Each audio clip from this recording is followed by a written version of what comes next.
Got the new vinyl stickers put on the Super Duty service truck. She is hot to trot.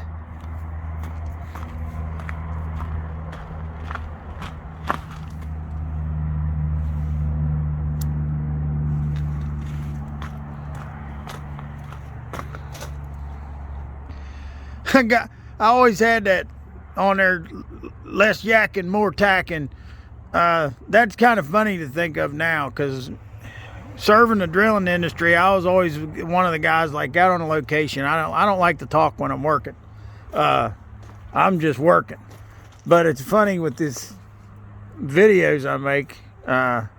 That's all I'm doing is talking half the time. But yeah, I got the new vinyls on the Super Duty, and been subscribers asking about doing a rig tour, and even one asking about doing a shop tour. So maybe I'll do that. We got to get some plates cut for my buddy right now, and I'm going to be using the old pattern torch. And the story with my old pattern torch is kind of interesting. This machine was bought by a guy that I used to work for when I was in high school. When I was in high school, I was in that program where I didn't go to trade school. I was in that program where I only went to school, like my last year of school, I only went to school for long enough to take the 2 or 3 whatever required classes that I needed to graduate from high school. And once I did that, they let me out. I was in a program where I left school at like 11, I think. And the welding shop that I worked in then, the guy that owned that place was all right with it. So we started work at like 11:30 or noon or something like that. And we'd usually work till about 9 o'clock at night. And we built frame straightening machines. These are racks like they have them in body shops and stuff, where you would take a car that was crashed and all bent up, and you would chain it down, and you'd use hydraulic systems to straighten the vehicle. And we didn't build any of the hydraulic systems or any of that. We just fabricated the racks that you put the car on to do frame straightening. So there was work that came up on those frame straightening machines where there's a bunch of 1-inch plates that needed burned out. And the guy I worked for bought a Victor pattern torch at the time. And I think that this was in probably like 1991 or 1992. He bought a Victor pattern torch at that time to burn out those plates with the kind of, he asked me about it. He said, would you run it, because it's boring? And I said, yeah. So for quite a while, when I was in school, I would go to high school and I would take my required classes of a day, and around 11:30 or whatever, when they let me out of school, I would leave school and I would drive to where I worked, and we would work assembling frame straightening machine racks until about 9 o'clock. And then from 9 o'clock till 10 o'clock or 9 o'clock till 11 o'clock or whatever, I would stand in front of that pattern torch from time to time, and I would burn out plates, 1-inch plates. And this was before people had CNC machines. This is like the old school CNC machine.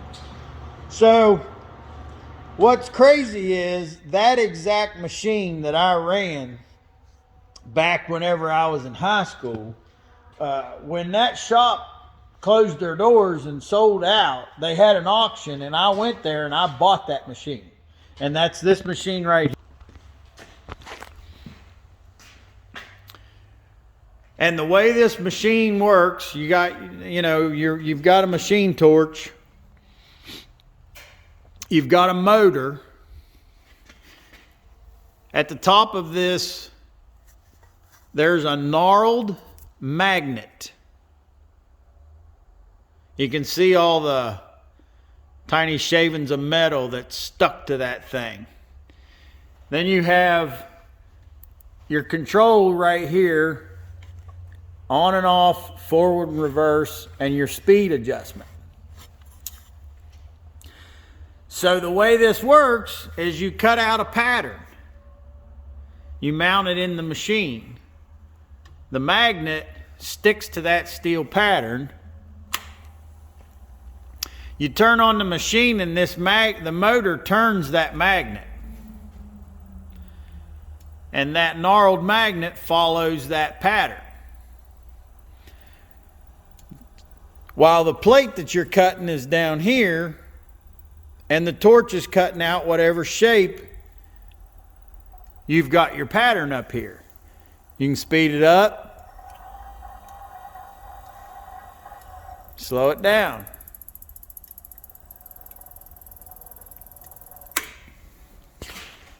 So that's how that pattern torch works. Well, fast forward to what needs to happen right now. I got a buddy that's, I think he's adding I think you'd call it a ripper attachment that you would pin on the front of a dozer blade. I haven't seen the ripper attachment yet. But he needs 4 1-inch plates cut, and we did get a pattern that another fella made for us. And that fella made this pattern by putting this piece of cardboard up against a dozer blade that had these plates on it and tracing it and cutting it out. And then this was the hole that he traced. And luckily for this, my buddy went and got the pin that goes in it so we can make sure we got that right. Well, the first thing we noticed when we held this pattern up to my buddy's dozer blade, this part right here didn't fit. So I went back over there to where his dozer was, and him and I took this 1/8 inch aluminum TIG rod and we bent it around that dozer blade and came up with this shape that we then transferred to this piece of Luan plywood that I took over there.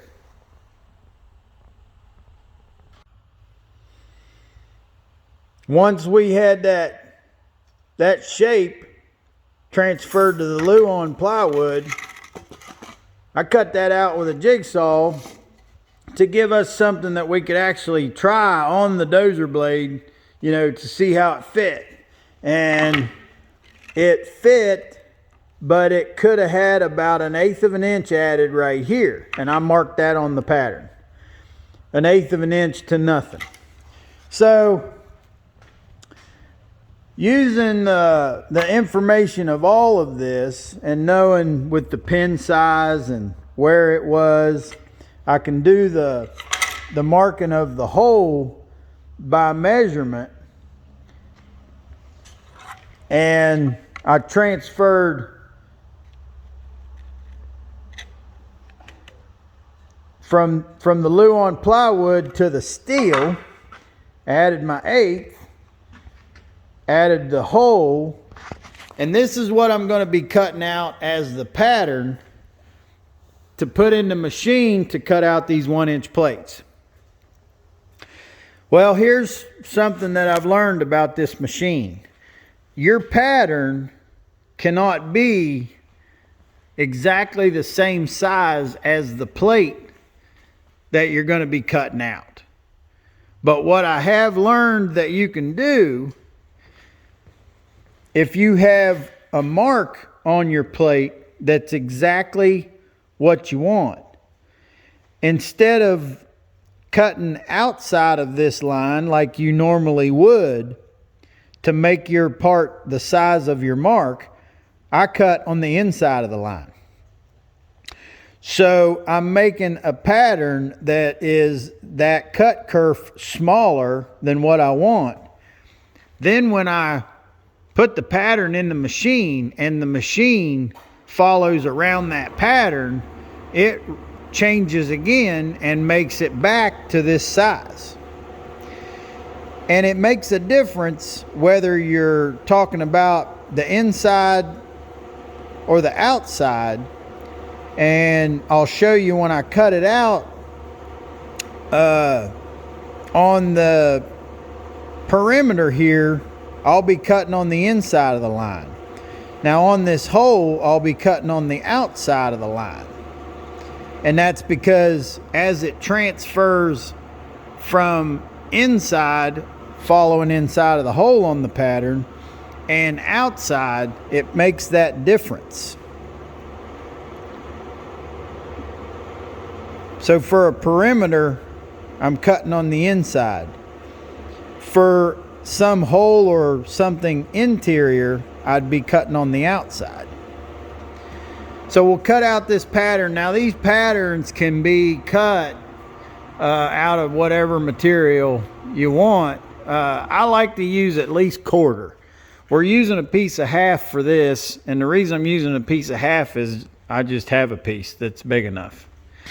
Just a scrap piece. So I'm going to cut it and we'll get it cleaned up and drill a hole in it to put it in the machine and go from there.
That's the raw pattern plate, just torched out, and I'll be using a carbide burr and grinding wheels and different stuff to clean it up and make it smooth.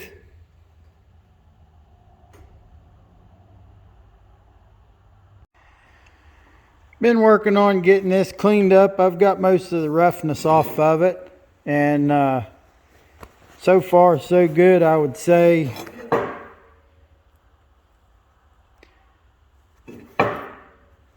Inside this hole here, I started out using the carbide burr because that carbide burr cuts pretty fast.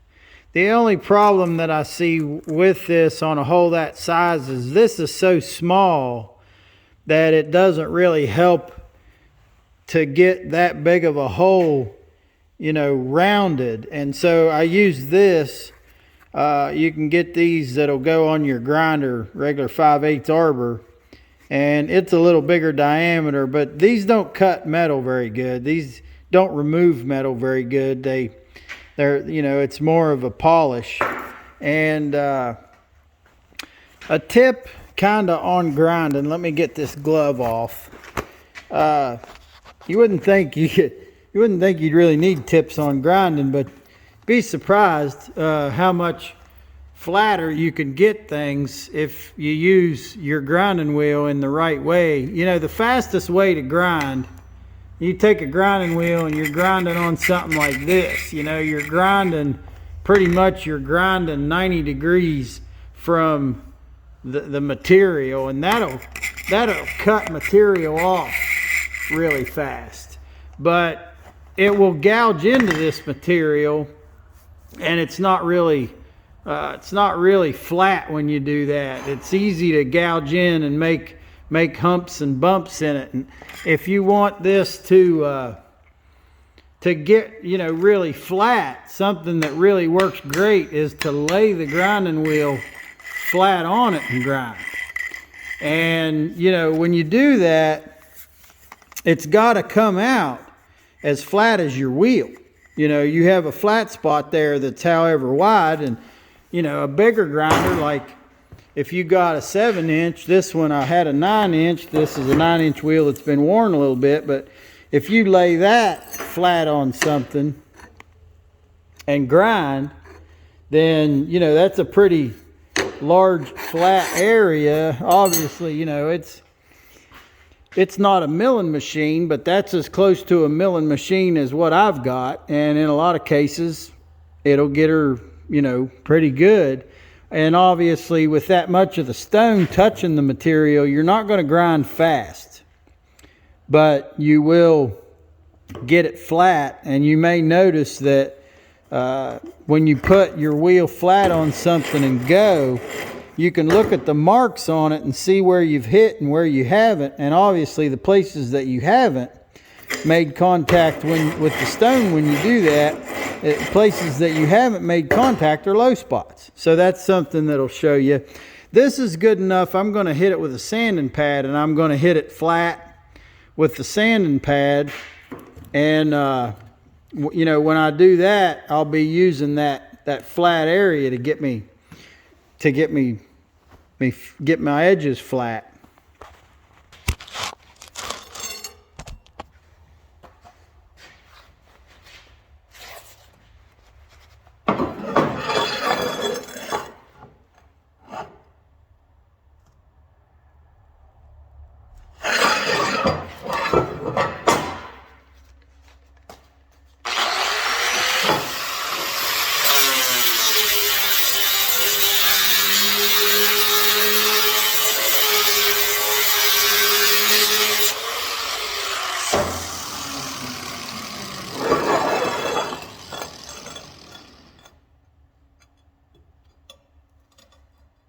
See those low spots?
And now the low spots are all gone.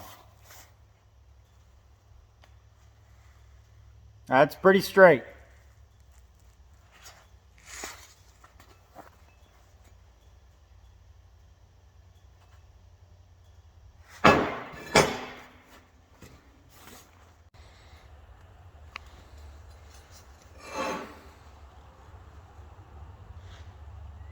I've got my pattern cleaned up.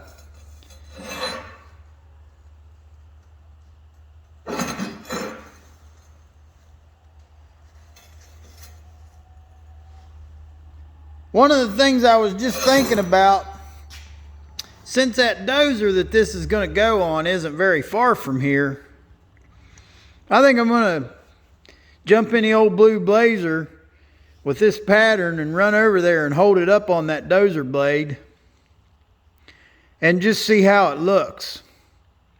I remember there's about an inch of metal on the top of that dozer blade that he's going to cut off. But as far as the angle and generally what it's going to look like where it fits on right here, I could do a double check. And what I'm probably going to need to do that is a hound dog. I think I'll go get Dune.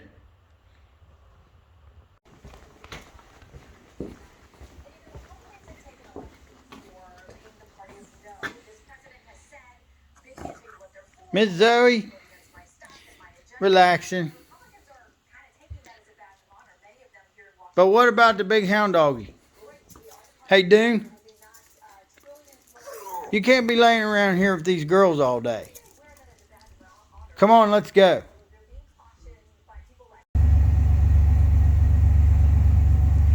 So this is the machine them plates are going to go on. You can see she got some new tracklation here and sprocketizing. Somebody spent a few dollars on her. So, see, right here, there's about an inch or so, maybe a little more than an inch of metal kind of sticking up, which would be your blade face that he said he was going to cut off it. But if you look at our plate, you know, it's parallel with the two planes, where once that's cut off, you know, I think he'll just keep trimming that and sliding that down till you got, because your angles are good there. I think it's good. I'll try that pattern, cut some plates. Then you're looking the wrong way. That's where we already been. We're going this way. We're going back this way. Look here.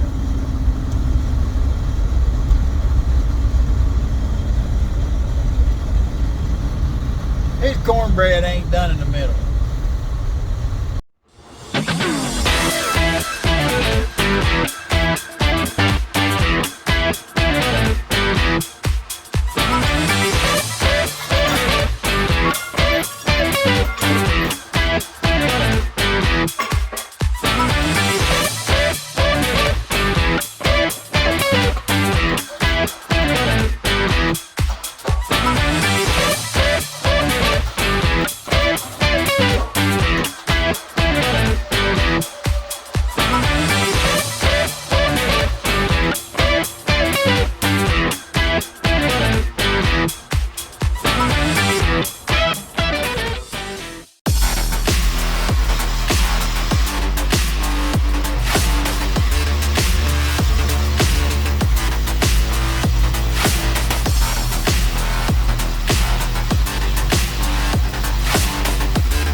Got my 1-inch plate up here on the burning table and got my pattern in place.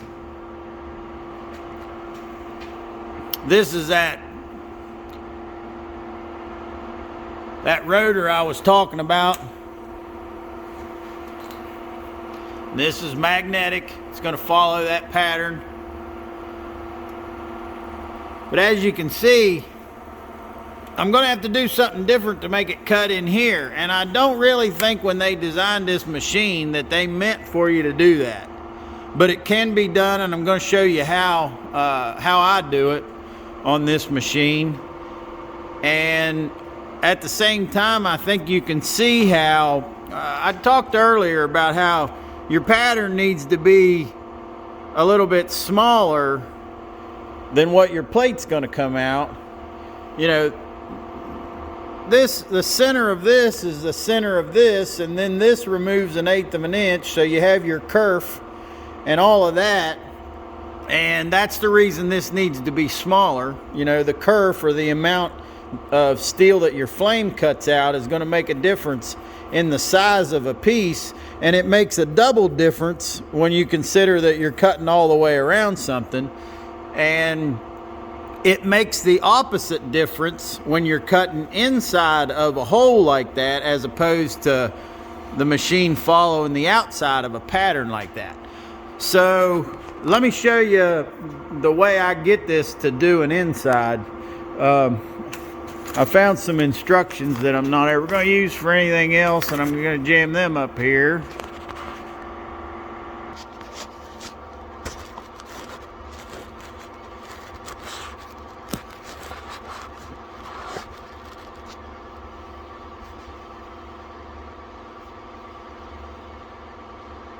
So this gland nut, they call it a rotor gland nut. It's not something that you put on there with a wrench. There's an O-ring in there.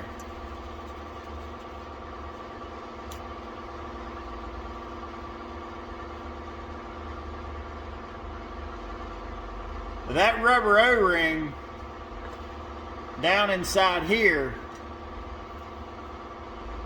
fits on that shaft pretty tight. This being magnetic, you can see all the fuzz and stuff that's stuck to it. And from time to time, I'll take this and I'll blow it off with the air. It looks like I probably ought to blow it off now. But now that I got that out of there, this is low enough now to put it right underneath of where that hole is that I'm going to cut. And once I do that, I'm just going to put it back together. So you can imagine what I'm doing is I'm putting it inside of the hole, and then this is going to follow around the inside of the hole, and then I can take it apart, put it to the outside, put it back together, and follow outside of the pattern.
So I got those cut out, and if we look at the pattern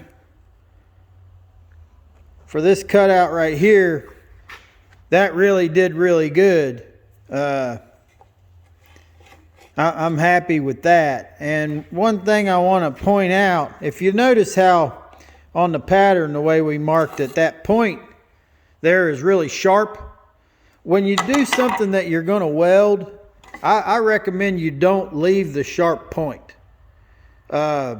Just welding around a sharp point like that is just not the way to go. You know, if you're going to weld a plate, you want to come to the end of it and have somewhat of a flat spot where you can run a bead, a weld, and get some beef. And you know, cracks generally start right at the end. So this is a place where you want to get some weld, and you're not really getting a beefy weld on a sharp point.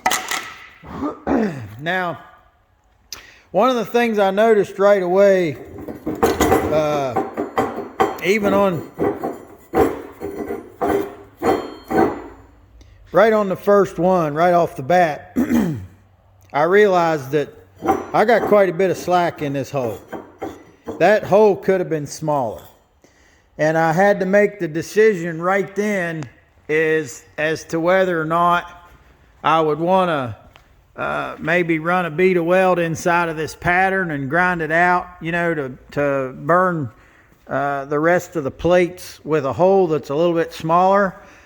But this hole came out so symmetrical and really even on my pin, just a little bit big. And the thought that occurred to me is that we're doing this out of some scrap mild steel that my buddy had on hand.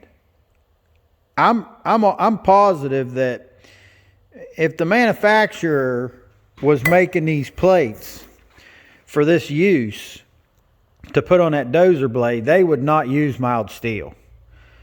And that gave me the idea of maybe trying to do something inside of this hole that would make this inside of this hole a little bit harder than the mild steel.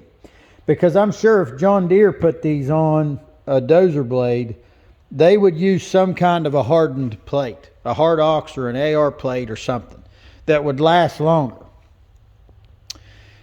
I think these are going to work all right. And I was thinking, you know, when I saw the slack there, I think I'm going to try to run a bead of hard facing welding rod around the inside of here. And that could take up a little bit of that space. And it could make the inside of that a little bit harder so that they don't wear out as fast. And I'm going to try that. Now, the first thing I'm going to do is I'm going to clean these up. And this is something I use for this type of an application. I don't care about the edges of these so much. I'm not going to do a lot on them.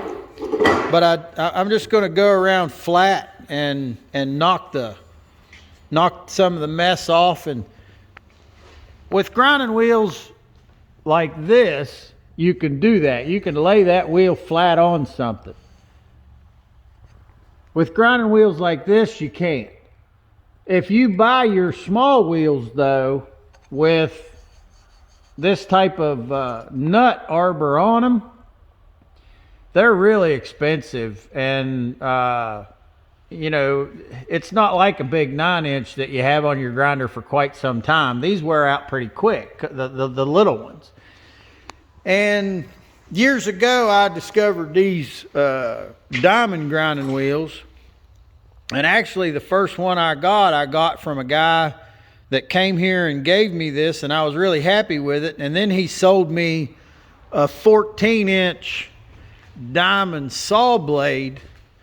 And he was telling me that 14-inch diamond saw blade that he was selling me for like $300 and some was going to be something that I could use. I don't see it here. I think it's in the other room. But he was saying it was something I could use in these saws, and that it was going to outperform these blades, the tungsten carbide blades that I use, and that was a complete bullshit. The blade, the 14-inch blade that guy sold me for $300 and some, it wouldn't compete with those blades at all. And actually, you know, it took forever in that saw, just with that diamond blade he gave me. It took forever in that saw just to cut a piece of 1-inch round bar. They were no good at all. So since then, I don't get these from him. I get these from my welding supply. And these diamond blades, this isn't something that I would want to grind with like this when I was trying to remove a bunch of material. But when you go around something like flat with them, they really perform well. And this one right here that looks so wore out is probably between 10 and 15 years old. So even though you might pay $80 or $100 for one of these, this is something you're going to have for a while. So I just thought I'd mention that real quick. And now I'm going to clean these up and see what the next step is.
Based on what I could tell doing that first one like that, the amount of grinding that I had to do tells me that I could turn that a whole lot faster and put less weld in there.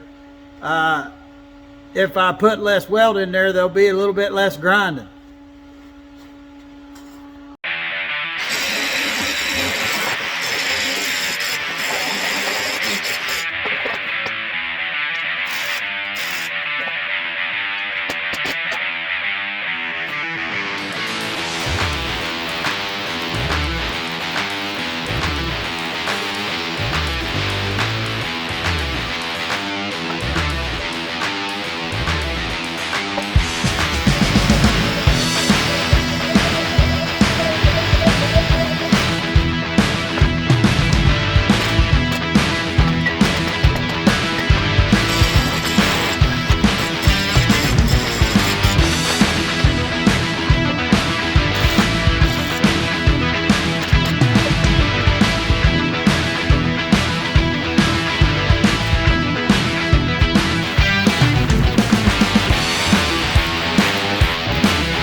Well, that's it for that.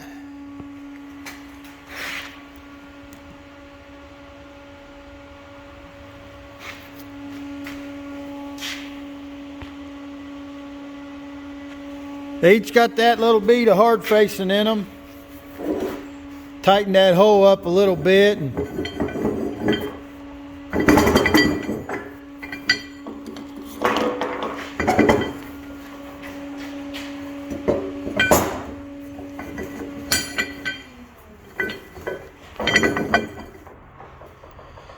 that should offer a little more wear resistance with that hard facing in there. That hard facing is not really super extremely hard. It is a Forney Supercoat 600 that I used on that, and I hope that works out for them. And that's it for that one.